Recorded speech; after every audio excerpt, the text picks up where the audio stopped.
Bizarre Reality Media.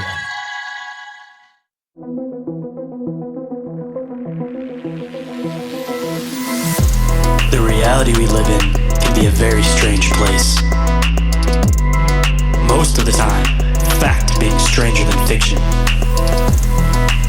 How will we ever start to understand this reality we live in unless we question everything? Join me and a guest as we unravel the mysteries of this reality, one topic at a time. This is Inquiries of Our Reality with Shayn Jones.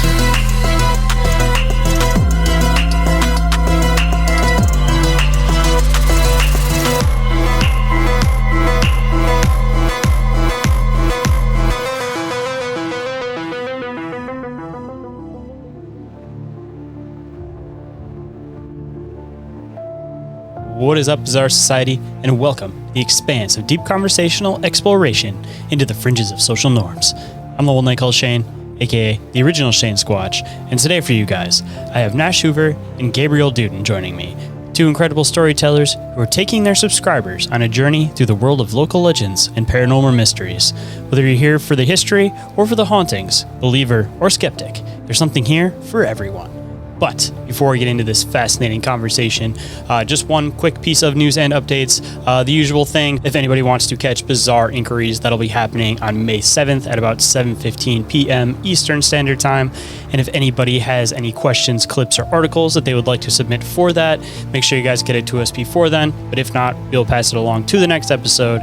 And of course, as we get closer, specifically the week of / day of, I will of course post the live link. And if you guys want to come and check it out, you guys can come and check it out. We would definitely appreciate it.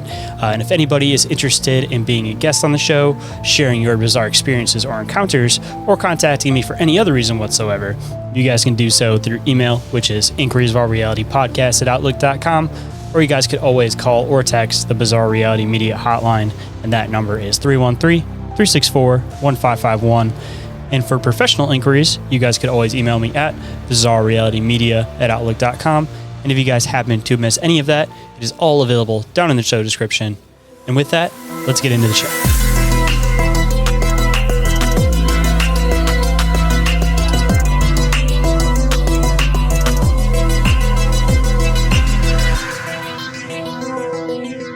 Please welcome to the show for now his second return, Nash Hoover, along with the guest here. We also have Gabe Duden. How's it going today, guys? Good, how are you? Doing good. Absolute pleasure to have you guys back on the show.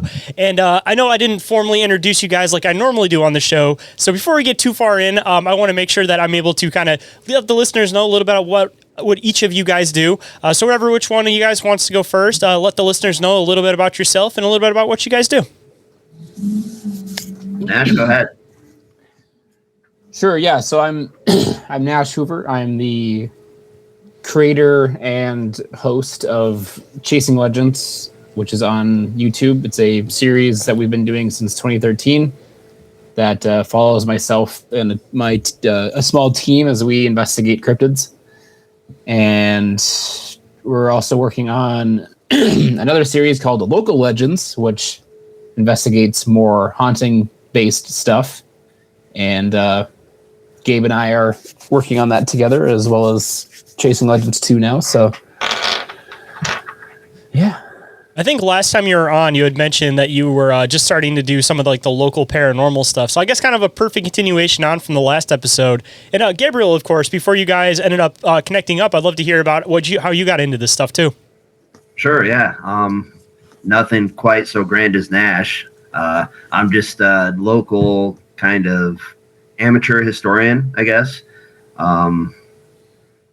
And I met Nash, God, it's been years now. It's been a while. We have a cryptid festival here in Iowa that he goes to, and he was promoting his show, and we started talking, and then we started talking more and just kind of started coming up with some ideas for stuff to work on together, and here we are. So as far as you guys working together, where did it all kind of start? What was your guys' first project, and what were you guys covering? The Local Legends stuff was our first kind of foray together. We Chasing Legends has kind of been on a hiatus for a few years, and so there was always a plan for Gabe to join Chasing Legends. And then as that just kind of kept getting pushed back due to various things, I had this idea for this other show called Local Legends, and I had been kind of kicking around for a few years, and just ran it by him. I was like, hey, would this be anything you're interested in? And he was into it, and we threw it together, and now we're shooting it now, and it's been pretty fun. And as far as some of the local legends you guys cover, I'm a big fan of always trying to make sure that some of these stories are able to stay alive. So I'd love to hear some of the background in some of these stories and why you guys were so interested in covering them for your guys' film. Yeah, so the name Local Legends, it kind of came to me because I was like, oh, we can kind of use it as like a double meaning. I mean, obviously it fits in with like as a sister series to Chasing Legends. They both have legends in the name. But for me, it was kind of a fun play on words because it allowed us to kind of explore things that we couldn't do with Chasing Legends just due to how we structured the show. So we were able to kind of go at some of these urban legends and hauntings, which are obviously, most of the time very localized. So it was kind of like I said, it was kind of a play on words where we're investigating places that are legends. They're local legends in themselves, but then they have legends surrounding them. So whether it's a very historic building or it's a very historic site, that in itself is a legend. And then there is all of this kind of weird lore around whatever. So we kind of, cover both the history and the hauntings. And, we really tried to, and that's kind of where Gabe and I work well together, because he's got a lot of experience on the history side and I have a lot of experience on the paranormal side. So we can kind of bridge that gap together. See, that's what I was going to kind of mention too, is that with a lot of this local legend stuff, it seems like you have this stuff that ends up repeating, like, hearing about the woman walking on the side of the road and wearing like a white gown, or hear about like the Hell's Bridge or these different variations of things. And it seems like there always seems to be some like grain of truth to it. Of course, you're going to have paranormal activity in these areas because of all the just different, stories and trauma and different things that have happened there. But the hard part is the differentiating it from different other aspects of history, because when an event happens there's always that grain of truth to it. And then of course, people retelling the story over years and years and years, little details start to change, names start to change, and it ends up getting so far away from like the original historical thing that, for example, if you're trying to paranormal investigate, if you're trying to, like, for example, contact the spirit, you might be trying to contact somebody completely different than what the origin of the actual spirit may have been. Because a lot of the time, too, you'll hear about these stories where they'll almost like duplicate, where there'll be like this story from one town where there's this exact part of truth to it. You end up finding this documentation of it. And then just directly the next town over, there's this repeat of the same exact thing. And it's not that over in that next town that it's an incorrect thing. It's just that urban legend ended up sliding over. So I always find it really fascinating with some of this local legend stuff, because as you were mentioning, it's a really big combination of not just the paranormal aspect, but the local history aspect. Because again, a lot of people kind of put doubt because of these repeating stories, but there's a reason why I think these archetypes and these stereotypes end up repeating. And starting to actually find the root of investigating this stuff is where you can find why these things start to repeat, whether it's just folklore or there is some type of paranormal reasoning behind it. Sure. That's a lot of kind of where my interest comes in, is I love digging into like the history of these old places. The last shoot we did was actually really cool. I don't know how much we want to talk about yet with it still. It being teased a little bit. But it was like the whole downtown area was preserved historic site. So that by itself is pretty cool. And then just getting to dig into some of that history and then go there and see these places, and you can kind of feel the history behind it. And then, then you can get into some of the stories too, like where did these stories come from? That's kind of been my big draw with it. I love getting into that side of it. And then the paranormal side, like I'm still kind of new to that, but I've enjoyed what I've done so far. And I've always had an interest in it too. I've just never pursued that side of it. Say, whether or not you believe in it, of course, just the historical part is always fascinating too, because it seems like I've noticed a lot that with a lot of paranormal researchers, you kind of get two sides of it. There's people that are open to the idea, but they don't necessarily believe, but they like the really historical aspect of it. And there's the people that full on believe. But I feel like with that, of course, that's where you honestly get these really good investigations. Because if you have people on completely one side or completely the other side, you don't really have this like rational check and balance when you're starting to actually do these things. Because as I was mentioning, you are going to have some of these repeating stories going towns over where, you know, you might have a shoot or you might have an investigation where you find absolutely nothing. But on the next one, you know, you might actually have something weird that starts to happen. So that's where it's good to always have people that are kind of thinking on two different sides of the spectrum, especially dealing with things like this. Yeah, I mean, like I've had countless things happen to me in all of my years of paranormal misadventures, and you know, some things that I feel like most normal people would be like, okay, yeah, that's definitively a ghost or whatnot, and I still have not, you know, crossed that line, and will probably never. I mean, unless you know something insane happens, I've yet to say definitively that yes, I believe ghosts exist.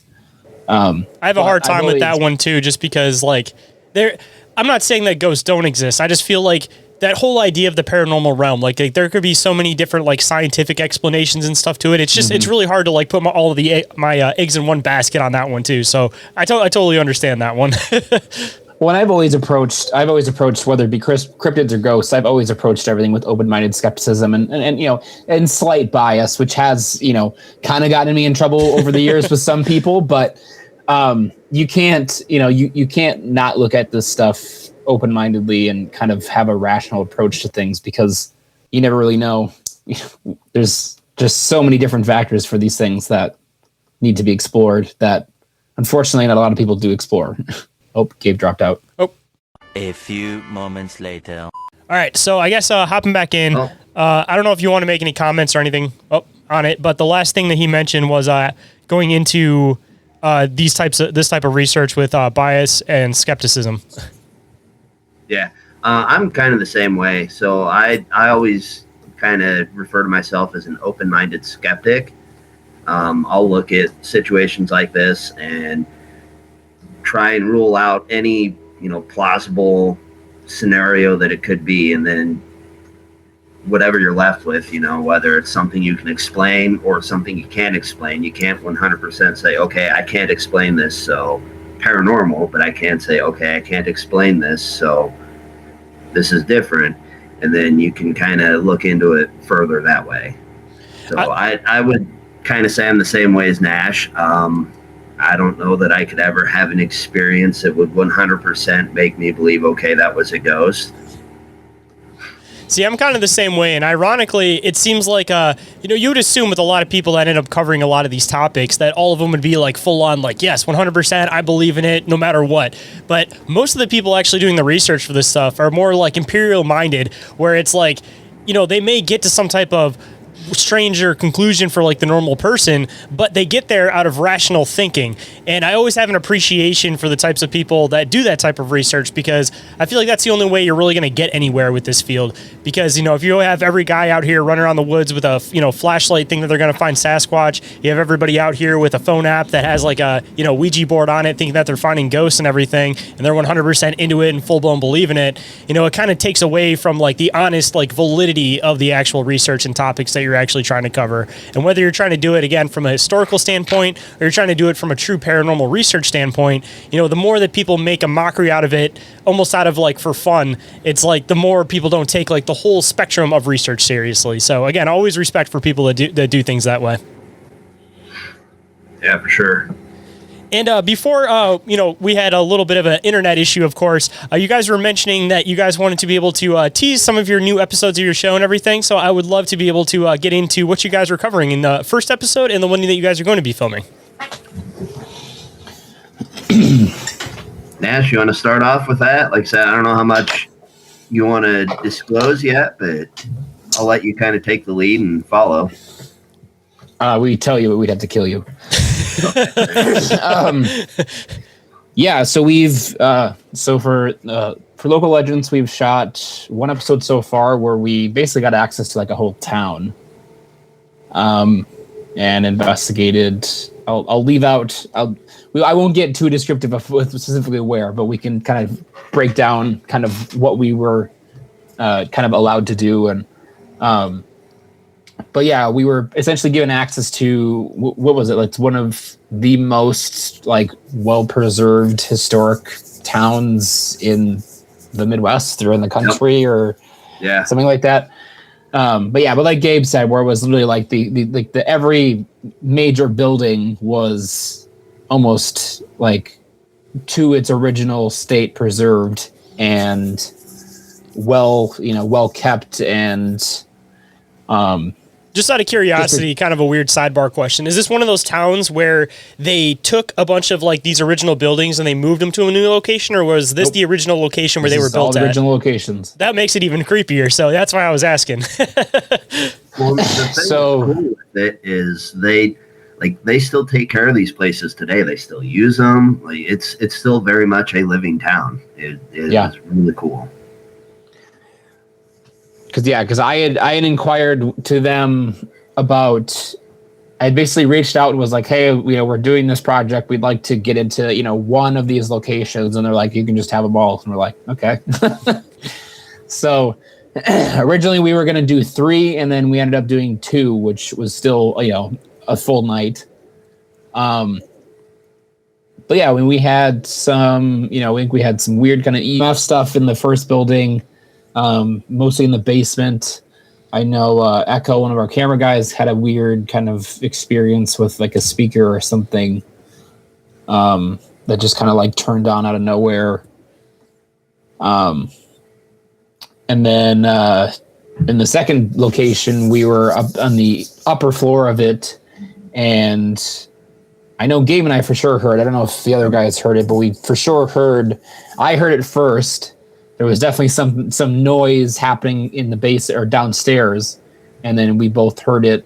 And then our cameras picked it up, and we had cameras down on the main level that also picked up sound, and actually picked up other sounds that we didn't hear with our actual ears at the time. So that was definitely weird. And then we have. I guess I don't know when this is being released, but as time of recording in a few days, we'll be shooting another episode down in Iowa. Excuse me.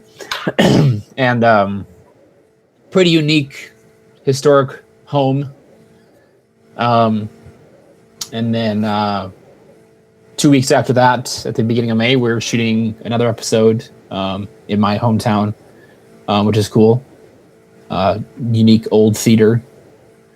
And yeah, we got that, and then as we'll tease the folklore file stuff. And yeah, sure. Hold on tight, guys. We'll be right back after this brief commercial break.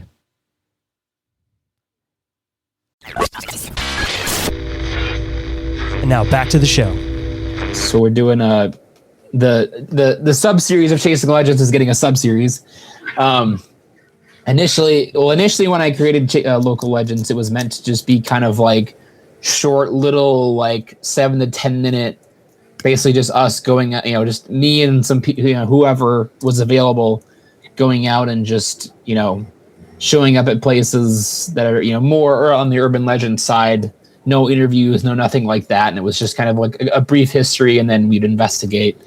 And then it kind of grew into like this more of a, I guess, proper episodic style series where there is, actual good B-roll footage of locations and interviews and all that. So we wanted to kind of keep that still alive because it's it's a unique idea, and it just allows us to cover more things. So we created another little project that we're going to start doing. I think this weekend we have a few that we're going to try and do that we're calling Local Legends Folklore Files, and that'll be more of like the true urban legend stuff. So like the statue that's in a cemetery that reportedly comes to life, and things of that nature that are don't really have the substance to really support us like interviewing people, but there's like good stories there where we can still kind of just give a brief history, show up, and kind of just investigate the claims. So I know that last time we had talked, it was, of course, when you were covering a lot more of the cryptid stuff and you hadn't really moved much into this like paranormal stuff. And I know that last time we had talked, you had mentioned that, your interest in at least trying to find the cryptid stuff was that you were coming at it from the more like biological, like scientific angle, trying to find the explanation for some of this stuff. So, for some people that are more into like the more woo-woo type Sasquatch or cryptid type things, switching over to like the paranormal aspect of things kind of seems like a natural shift. But for people that seem like they're more like scientifically minded coming into a lot of the Sasquatch research, it's not a usually very typical switch for them to go into like paranormal. So out of curiosity, what's kind of like your perspective on the paranormal and what's kind of like your reasoning for, I guess, wanting to explain it since you come into cryptids from like a scientific perspective? Yeah, well, I mean, like I've always called myself a paranormal investigator, a paranormal researcher. I've always researched kind of everything. The cryptid side of things has always just been kind of what's interested me the most. That's kind of what my first love was when I first got into the subject. The ghost stuff kind of came much more later. For me, it's mostly it's all about curiosity. Really, it's I've had, like I said earlier, I've had plenty of kind of weird experiences myself. So it's kind of just, and, I know a lot of people that have had pretty profound experiences and, I've seen evidence and I've seen this and that. So I think for me, it's always been just kind of going out there and kind of putting myself in, the shoes of these other people that have, kind of had these experiences and just kind of answering these questions and trying to like have my own experiences to try and, I guess, answer some form of personal, subconscious question, I guess. But yeah, I mean, I approach everything very differently. Like the paranormal, like you're saying, the paranormal woo stuff never crosses over to the cryptid stuff. I still hold true to the biological kind of overview of cryptids. But yeah, the ghost stuff really, it's just a genuine curiosity of the stuff and figuring out, what the hell are people seeing? Is this something that can actually be studied? Is this something that can be explained? And, but it's also too, it's just, I am just a huge lover of history. And, so it's just kind of another way of kind of exploring the history of somewhere that I, probably would have never heard about or gone or the viewers for that matter would have never known about. And, just it all kind of goes back to the, every story has value sort of mindset.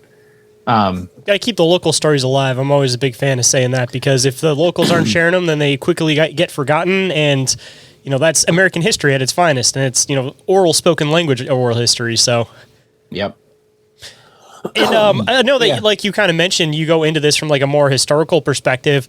But of course, everybody kind of has these weird experiences along the way when it comes to this stuff. So just out of curiosity, are you a proponent of any of the paranormal theories that are getting tossed around on what might explain some of this phenomenon? Or have you kind of like developed any of your own theory or perspective on, what you might be experiencing with some of this stuff? It's tough. Yeah, I mean, it's with same thing with ghosts you get with cryptids, or it's everyone's got a theory on what these things are or where they come from. But I think that still kind of goes back. I don't try to like hold any theory, I guess, above others, at least with ghosts. Cryptids, that's a different story. But yeah, I think that's kind of what drives me, I guess, to research the paranormal, the more ghost side of things is it's, I don't really know kind of where to begin in explaining what these things could be. So I think that's kind of what just drives me forward to wanting to kind of explore this more in depth. And, yeah, I mean, are they people from another dimension? Are they trapped souls that couldn't pass on? I have no idea. I honestly have no idea. See, I have a hard time coming up with any type of like solid theory on what I fully believe this stuff is, but I do think that whatever it is, whatever this phenomenon is, has a lot more of a connection in with human consciousness and like the human psyche than we actually tend to realize. Like, I don't think it's necessarily this like other world or these like disembodied voices or anything like that, but getting into like, I don't know if you want to call it like altered consciousness or like removing like consciousness from the body, whatever extent that is. If you want to get into like astrophysics, getting into like higher dimensions could possibly be another way to describe it. But I think that there's a lot more that's known about the whole like paranormal world and what this paranormal phenomenon is. But they kind of let people run amok as far as like, you know, you have all these paranormal shows happening where people are running around and they're like making almost like a mockery or like a joke out of it, like Ghost Adventures and things like that. And I feel like that stuff is almost like purposeful because, again, kind of hard to explain or put like a direct thumb on it, but I think that there's a lot more of a connection to like the human soul and the human consciousness when it comes to this stuff than we give it credit for. And because of that, it's kind of purposely left in this state of being woo-woo when I think that there's a lot more of a scientific explanation to a lot of this stuff. But the problem is, you know, everybody was really into this paranormal stuff, but as the paranormal stuff kind of shifted, everybody got into this UFO stuff. And as the UFO stuff started happening, people are a lot more prone to be able to like ground this with like what we're dealing with in our reality today. So people kind of like put the paranormal stuff kind of on the shelf in the back of their mind for a little bit. But I think if we actually went back underneath this with like a new lens, I think that there's probably a lot more of like a scientific explanation for a lot more of this paranormal stuff than like woo-woo stuff. And I feel like if people keep kind of pushing away at this like precipice of doing this research, maybe it'll kind of break away from like the more like jokey aspect of it, and maybe it'll kind of start getting pushed into a line of more of like a scientific research rather than anything, and maybe more of like a connection with like, again, psyche and like consciousness more than anything, because it seems like even with a lot of these experiences, they interact with like us, whether we're thinking something, whether we're doing something.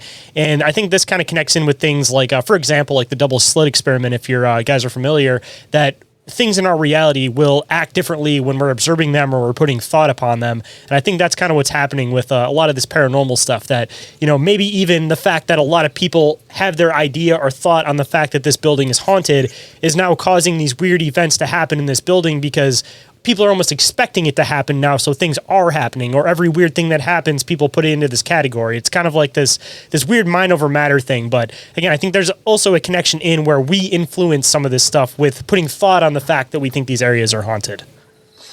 Yeah, I can kind of do your last point of, you know, kind of the almost willing these things into existence. We investigated a place a couple years ago. I won't name names or locations, but it was an old historic building in Iowa, and as we were kind of like going about our research and filming, as we were kind of talking to people, they were like, we were kind of taken aback by how many like locals in the town had like not heard of any sort of like paranormal reportings from the building. And then as we dug deeper, it was like, oh, it's because the ghost stories didn't really start getting like rapidly reported or talked about until this one woman got involved with the property who coincidentally ran a ghost hunting team. And then suddenly this building had, you know, years and years and years of hauntings and reports.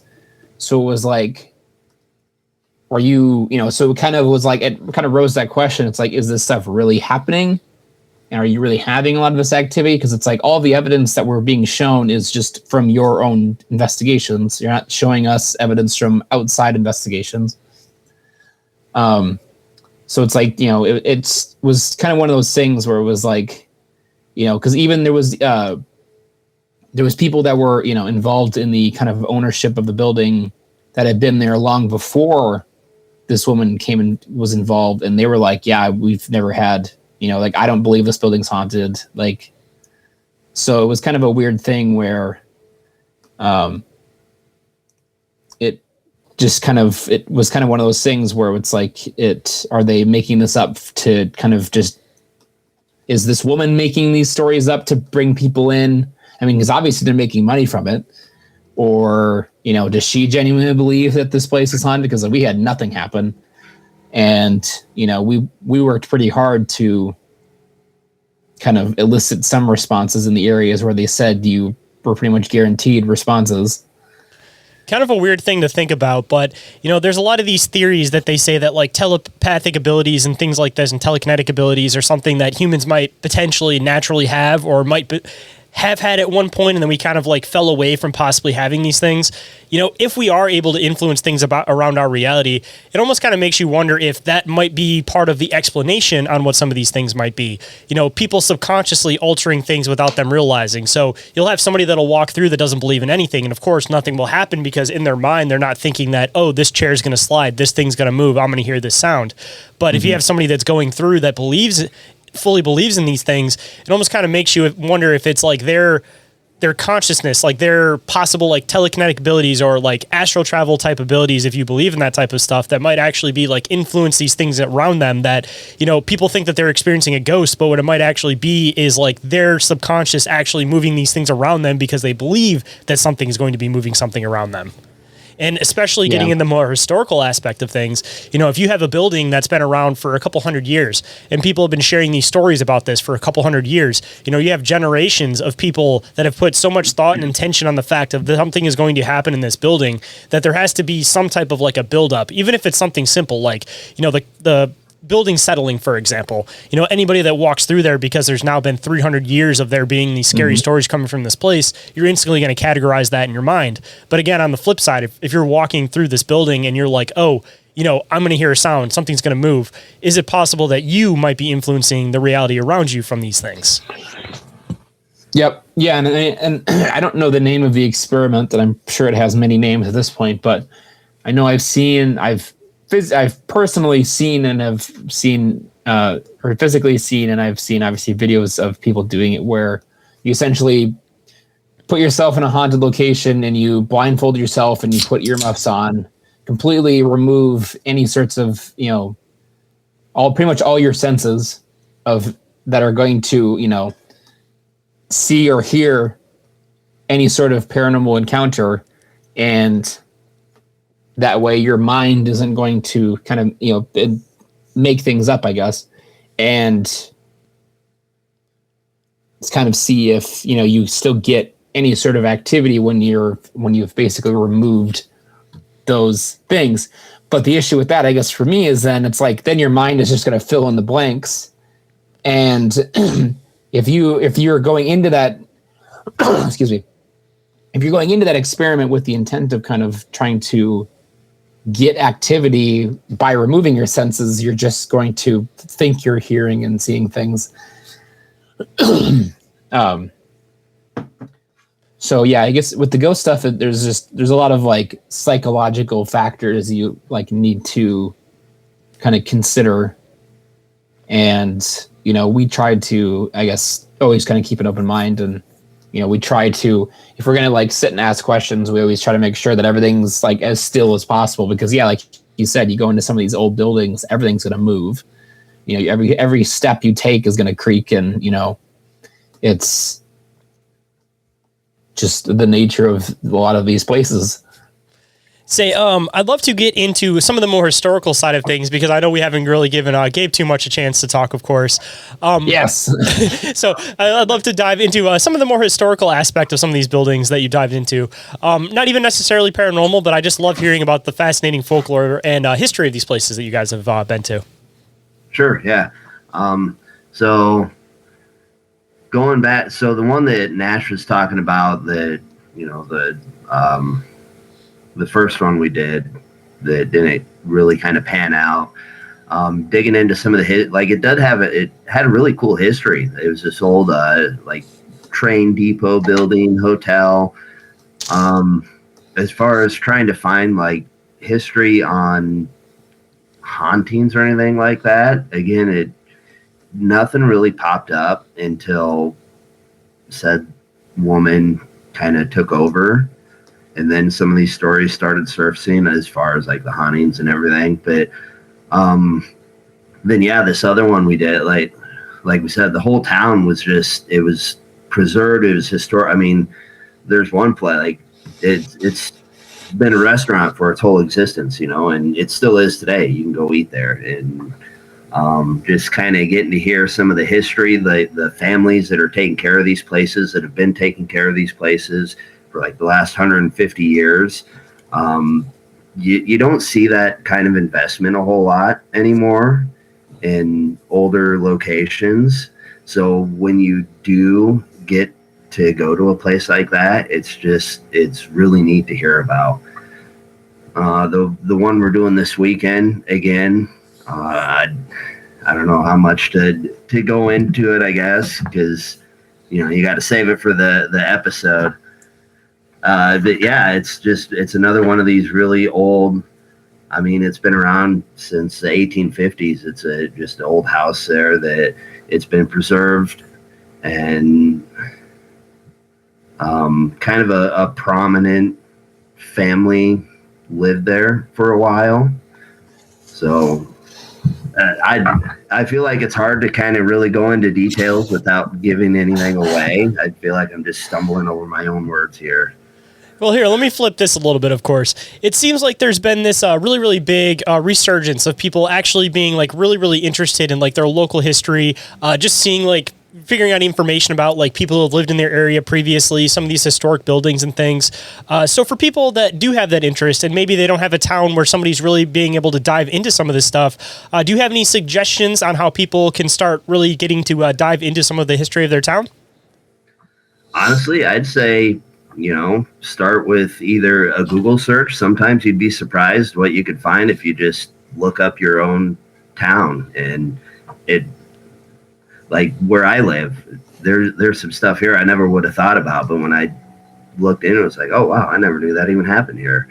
Start with that. Look to see if you have any local historical societies. Mm-hmm. I feel like that's kind of becoming a thing of the past. For some of the research I've been doing, I've actually reached out to a couple that I found on like Facebook or something and haven't heard back even still. And this was like months and months ago. So I feel like, as sad as it is to say, that's kind of dying away. So it'd be really neat just to get some of these younger, and like you said, we are kind of seeing a resurgence in it too. But I guess my concern is some of the resources for younger people to dig into that are disappearing. You could try local records at like your courthouse. Honestly though, I would just start with Google, just see what you can find there, or even love it or hate it, ChatGPT could surprise you, or at least give you a start. Like, okay, you just got to double check the information. Oh, absolutely. Yeah, we ran into that. Yeah, we tried that with our last shoot just to see what would happen. It's like, I don't think that's correct. Dude, I tried to do a thing where I was putting together research for an episode, and I had a bunch of these different dates that were just in mixed order because I was just putting everything together. So I put them all into a chat thing saying, hey, can you put these in chronological order for me? And it started actually adding new events in there. So like you really have to like double check that stuff sometimes. It'll be really good. It'll like inform you about some stuff you don't know about. But on the flip side, it'll also throw some stuff in there that's never existed, of course. Inquiries of Our Reality will be right back after this brief commercial break, so stay tuned.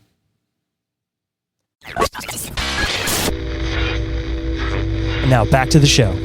But also kind of thrown into the medium, of course, too. I don't know if you guys have seen it in your guys' area, but I'm starting to see that there's a lot of, at least libraries in my area, that are completely like redoing these libraries recently. And part of them redoing these libraries is they're starting to remake those rooms where it's like all the old documentations of like everything from like that town. So it's like, I was looking through the one from like my local city, and they have one where it's like all the records of like all the families that have lived in the area. They even have like journals and different things from people that have lived in the area. They have like old maps and everything from that area. So it's like, it may not be at every single library, but it seems like they're actually trying to make more of an opportunity for people to really dive into this stuff. And of course, you know, the internet, there's always mixed information and stuff, but it always just feels a little bit different when you can find it as like a physical copy from a book that came from, 200-300 years ago, depending on what you're researching, of course. Well, and that's something you can find online too. Some of the research I've been doing, you can, I found, I don't even remember the site, but it's literally, they preserve old journals. And I mean, for like everything from just like the common Joe Farmer from 1832's journal that they find, you know, if they find it, like they're digitizing it. So those resources are available online, and it's kind of neat to get into that and just dig through some of those. You can keyword search too, and that's always a plus, because sometimes in those journals you might not find anything, and all of a sudden you'll find, oh, I was farming one day and I started seeing this like floating woman in the back of my field. It was really strange, and then they kind of move on to the next thing, and you're just like, all right, here's a gem right here. Or, oh, I just saw this like weird ape-looking man who was standing at like the edge of my field, and I didn't know what it was, and he ran off, and then it goes on to the next thing. Well, and I don't know if you've looked at the older style of writing. It can be a little difficult to decipher sometimes. Oh yeah, just throwing that out there. So keyword search would be just clutch in that instance. You got to make sure you're using the right terminology, though, because even using stuff like Internet Archive, you'll try to use like the word Sasquatch, and you won't find that for like any old reports. But if you start using like wood booger and like all these different terminologies, then all of a sudden things start popping up. So even within those journals, you got to make sure that if you're trying to look for gold, you're at least using the right descriptive words for what you're talking about at the time. Yeah, for sure. But even back then, everything was way less categorized. So, I mean, you know, 3 people could see the same thing, and you could try to use a keyword for one specific thing and find 3 totally different descriptions for things. So that's where, like, with a lot of this old research, man, it starts getting really, really difficult when you start trying to sort this stuff out, especially when you're used to having, like, the modern tools for things.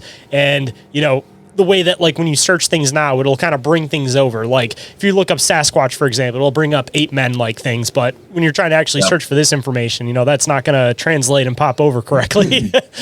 Well, and if you think about it, I mean, back then, it's not like they had common terminology for these things. These are, you know, incidents or occurrences that are happening that they have no way of knowing what it is. I saw this wild, hairy man out in the woods. That's what you get, you know. Or I saw this floating person, or this boat that was flying through the sky. I mean, it's not like they had UFOs, Sasquatch, anything like that. They used the terminology that they knew at the time to describe something they saw. Mm-hmm. Well, I guess while we're also kind of talking about old stories, of course, I have to ask, as far as like you guys doing your research for your current projects or even previous projects, have you guys had like a favorite piece of just like a really weird story that has just kind of been like personalized to you? Like, oh yeah, like this is really cool that I found this. Have you guys ever had like any of those really cool aha moments with a story? I feel like I have, and I can't, of course, it's just escaped me. It's just, I guess, the beauty of, or the, not necessarily beauty, but the curse of researching so many different things. Yep. It all kind of just morphs into one. You can talk for hours, but then when you get put on the spot, you don't know what to say. Man, that's what my problem is. Every time I switch the microphone up and I try to guest on people's shows, I can talk for hours, but you put me on the spot, I never know what to get into. Yeah, I know with in the past of like doing Chasing Legends stuff, I know there's been a few things where we've somehow managed to find some info that we didn't think we would be able to find, or we'd come across a sighting report from something, but there wasn't really well documented, and then we'd somehow find a relative or the person themselves that actually were in the report, and we were able to actually directly contact them and kind of fill in the blanks. And we've gotten one of my research partners, Carrick, is a monster when it comes to this stuff. Like there's I'm pretty good at finding things, but there's times where it's like, okay, I don't have the time or effort to put into this right now. So Carrick, see what you can find. He'll send me Facebook profiles. He'll send me emails. He just somehow hacks an FBI database or something and finds these people and, or finds these stories, or, he is able to just pull things out of nowhere. And it's like, how did you come across this? I've been researching this for hours and I haven't gotten anything, and I gave it to you 5 minutes ago and you already Dude, I got a friend like that who's also a researcher. Shout out to Nomar Slevic. He's one of those guys that there'll be like this report that'll happen, right? And he'll somehow find like a congruing report that also is another person that saw this, but it won't even be that he's like active out looking for it. It'll just be like him walking through his town or walking through a town, and somebody will just be like, hey, by the way, I saw this weird thing. And it'll be this like report that is literally like the opposite side of like the same report that he collected previously. Like, it's so weird sometimes how people just have that like natural luck for this stuff, which gets into even the weirder aspect of it, that all this stuff kind of gets into a weird spectrum of themes. So it seems like some people are just naturally drawn to this type of stuff, and they just naturally are able to figure this stuff out without even trying. Yeah. Yeah, I guess for me, there was one story. So I kind of like it when you're digging into these, you're researching one aspect of it, but then you find just kind of this neat side story to it. Case in point that I have is this last one we filmed. I found a story. It was the architect of the place that the place we investigated. I found out that it was shortly after it was built. Like, he wasn't even involved afterwards. He was actually he was doing traffic duty when he was killed, and it was like a gruesome death. So it's just like wild, off the wall stories like that tie into these places. It's always kind of neat to find. So also too, of course, kind of diving into your guys' documentaries, I know that you guys don't want to give too much away, but of course, considering that you guys seem to dive into this stuff a lot on your own, of course, that's what seems to inspire where you guys are going to go next. Do you guys have any like insights on where you guys might be interested in researching in the future, or giving people some teasers on some things that might be looking forward to in the future? We've got, we've got a decent list going, I guess. We try to keep, or I guess as of right now, we're like, let's try and keep it like within the Midwest, just for ease of travel and just keeping costs down. And so yeah, there's quite a few places that, in and around the Midwest that we want to go to. Obviously, we'd like to go kind of elsewhere in the country. There's some, good stuff out west and a lot of good stuff out east. And yeah, we're kind of just, with this one, I don't really have, I guess, as much of an agenda as I would with, like, if I was planning out Chasing Legends. Yeah, with this one, we're just kind of doing whatever we feel like we want to do. And, we've gotten pretty lucky with the few that we've done where the owners of the buildings have, just basically allowed us to shoot for free. And they kind of see it as, free. Some have seen it as free advertising, and, others just, appreciate that we're kind of coming into this with like the history as kind of like the primary focus, rather than like we're going to scream our heads off all night. And dude, that gets people a long way. Even on the other side, even if people do believe in this stuff, nobody wants anybody coming into their property and pissing off the ghost, man. Like, anybody that comes into this stuff with like respect, you're gonna have a lot more luck trying to actually get into some of these locations.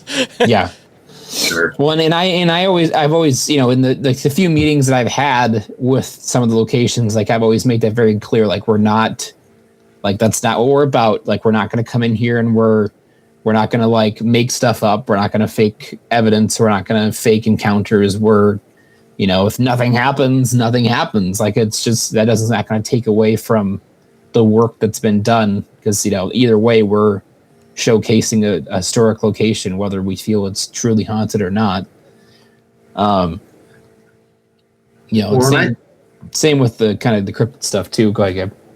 I was going to say, I think that's what helps a lot is, with a lot of these locations we're going to, the people that are taking care of these locations, they care about the history. They want to see that history preserved. Yeah. And I think they see us as another means of helping preserve that history, especially nowadays, with the internet and digital. Like, if you get it out on the internet, their words to everybody, then you are helping to preserve the history of that place for, who knows how many generations. Mm-hmm. Well, in case in point, the next one we have coming up after the one we're doing this weekend, the owner told me, they're like, we get asked all the time, if this place is haunted, we really don't know how to answer it. So they're like, cool, now we can send them to your video and they can get all the information they need. Figure it out yourself. Whatever you want to believe. Yeah, exactly. There you go. The information's over there. I don't know. Ask these guys. Well, I guess this is a perfect spot that if anybody wanted to possibly come and check out your guys' documentaries, I know you guys said that I believe the first episode's out so far for your guys' new series. You guys are going to film the second episode, and I'm assuming in the next couple months, people will probably be able to expect the third episode. So where can people come and find all this stuff, and where can people keep up to date on more information on when new episodes are going to be coming out? Yeah, nothing's actually out yet. We're still kind of in the editing process of the first episode. But yeah, I don't know if we have a genuine release schedule yet, but we're doing Local Legends in partnership with Paraflix. So if you're subscribed to them, you'll see it there first, and then it will end up on YouTube. The folklore file stuff will be fully on YouTube. I'm not sure when. I think that'll kind of those might come around first. I don't know. We're still kind of working out how we want to release things. But the folklore file stuff will be for sure 100% on YouTube. That'll probably end up being like the majority of the Local Legend stuff, just because Gabe and I can kind of bang those out pretty rapidly. Because I know like our plan for this weekend is to shoot the full episode we're doing, and then I think we're going to do like 3 of the shorts. So those will be on Paraflix, and then the Chasing Legends YouTube channel is where the rest of the stuff will go. So it'll just kind of be under one roof. And then we are working on. I think the plan is for sure one. We're hoping for one other one. We are shooting, like I said, for sure one new episode of Chasing Legends this summer. With the intent for a second one, but again, all of that will be on the Chasing Legends YouTube channel. So search at Chasing Legends Official in the YouTube search bar. We've been kind of buried by other content because we haven't really posted anything in a few years, but I'll make sure I include the link down in the show description so everybody can make sure they're getting the right channel too, of course. Sweet. And of course, Gabe, did you have any social media or anything that you want to shout out to? I really don't have. I've got like an Instagram, but it's just nothing fancy. So, as far as any of the recording or like, I'm all new to that. I just joined that. Like I said, we've been talking for years now about doing this, and we're just now starting to really get into the filming side of it. So I don't have much presence on social media yet. Feel free to look me up, though. Hey, man, you'll get there eventually, I'm sure. Yeah. And at some point, we'll have to make sure that we do a checkup with you guys, because I'm sure, after, another 6 months, maybe even a year, since it's been a year since the last time you're on Nash, you guys will have some stuff to update with. And, maybe by then you'll have some stuff you might want to share as far as social media and stuff goes. Yeah, there you go. Well, and I'm trying to actually write, too. So I'm hoping I can put some of this stuff together, as well as some of my personal experiences from filming, and actually write books on it. So that'd be awesome, man. In the near future, I can have that out there. Oh, dude, you're always welcome to come on the show too when you get your books together, and you're more than welcome to talk about your books on the show too, man. Right, awesome. Hold on tight, guys. This is our last break, so stay tuned. And we are back to the show. So let's hop right in. And before I let you guys go completely, I always like to end the show with some words of wisdom. And I don't know if both you guys want to take a turn, or one of you guys wants to take a turn, but if there's any words of wisdom you guys might want to bestow on the listeners today, what might it be? This may be the first podcast I've ever been on where I did not discuss any cryptids. Is that a good thing or a bad thing? I don't know how I feel about it. Well, we had a couple of references to Sasquatch and stuff like that, of course, when we were talking about the paranormal stuff. I mean, if you want to, of course, you can tell a Sasquatch story just to top it off if you want to make sure that you at least get one Sasquatch story or a cryptid story in. I don't want to tell a Sasquatch story. Well, any kind of cryptid story. You're more than welcome to top it off with a cryptid story. I mean, that's a different way. We usually end with words of wisdom, but that's totally viable too. We talked about cryptids the last time I was on. It's fine. Well, I figured we'd spotlight the paranormal stuff this time, so at least you got one for each one. Next time we'll blend them both together. Words of wisdom. Don't die. Very good words of wisdom. Especially when paranormal investigating. Make sure you guys are checking the stability of the floor, for example. or cryptid investigating. Yeah. Watch your step. I guess I'd just say, words of wisdom. If you're interested, just start with a Google search. You never know where it's going to take you. Google is your friend. Blessing and the curse all at the same time, right? It can give you any information you could possibly ever want to access, but at the other side of it, it also kind of makes you not appreciate information as much because you don't have to work as hard to find it. So it's a catch-22. It's kind of weird, right? Yep. Well, guys, I appreciate you guys making the time to come on today. It was definitely a fun conversation. I would love to see more of your guys' stuff as it ends up getting released, of course. And hopefully maybe after about 6 months or so, we can do a bit of a catch-up and we can get back into what more of what you guys ended up covering with some of these episodes.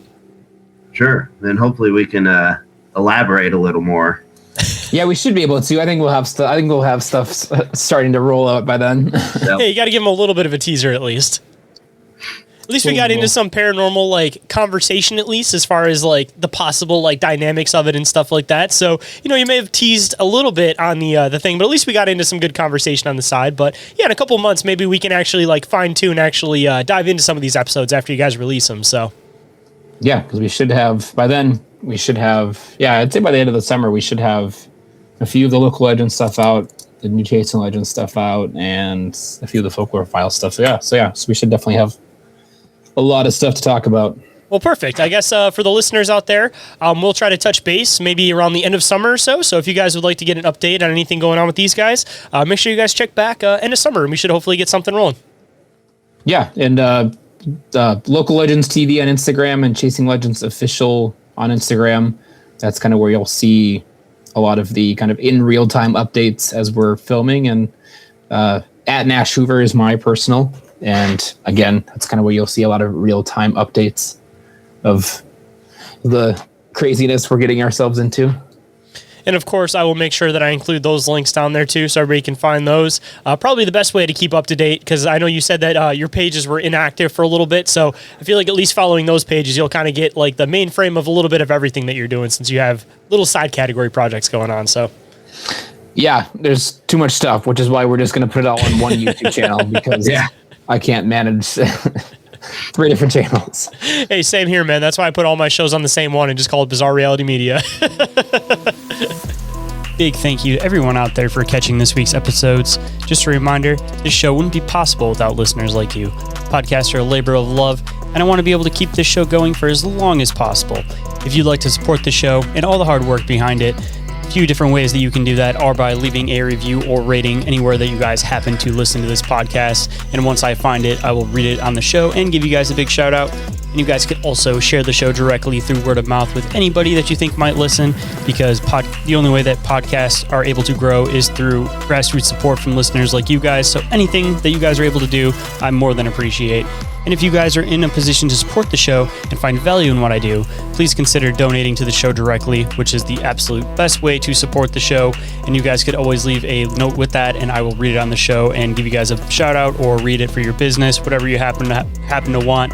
But you guys could always donate through PayPal, Cash App, or Venmo. And as soon as I find it, I will confirm with you guys and give you a shout out on the next show. And you guys can also go and check out the Patreon with full access over there, just $2.50 a month, which is cheaper than a bag of chips or a bottle of pop, and you guys can hopefully support one of the little guys in the process. And if you guys want to see what it's all about, there is a 7-day free trial available over there. And if you guys enjoy it, hopefully you guys will end up sticking around. And last but not least, you guys can always go and check out the Bizarre Reality Media merch store with t-shirts just $15.68 plus shipping, which equals out to about $20, so about average for a t-shirt. And I would definitely appreciate the support for all the designs that I put together over there. And if you guys want to keep up to date on the show, you guys could always go and follow the show on Instagram and Facebook. And you guys can also catch live shows and video content on the Bizarre Reality Media, TikTok, YouTube, and Rumble channels. And if you guys possibly need another podcast to get you guys through your work week, you guys could always go and check out my other show, Bizarre Encounters with Shayn Orin, if you haven't already. I'm assuming that most of you guys out there have listened to that show already, but for all the new listeners out there, I of course want to put it out there so that they can go and check it out. And if you guys missed anything that I mentioned, it is all available in the link tree, which is available down in the show description. And with that, hope you guys enjoyed the conversation. Hope today's show has connected some dots in your own reality, and I'll catch you guys on the next one. Have a good night, everybody. Reality isn't what it seems. Abductees taking aboard a craft with a tractor beam. Is life a simulation or an astral dream? Aliens travel through black holes in different galaxies. Life is a bizarre odyssey, with a mic talking about philosophy. Well, Bigfoot is stalking campers as a Wendigo walks through the woods of sharpened antlers, using Ouija board to talk to the dead like a necromancer. There's so many questions and not enough answers. So if you're interested in mysteries and abnormalities, tune in and listen to Inquiries of Our Reality. So if you're interested in mysteries and abnormalities, tune in and listen to Inquiries of Our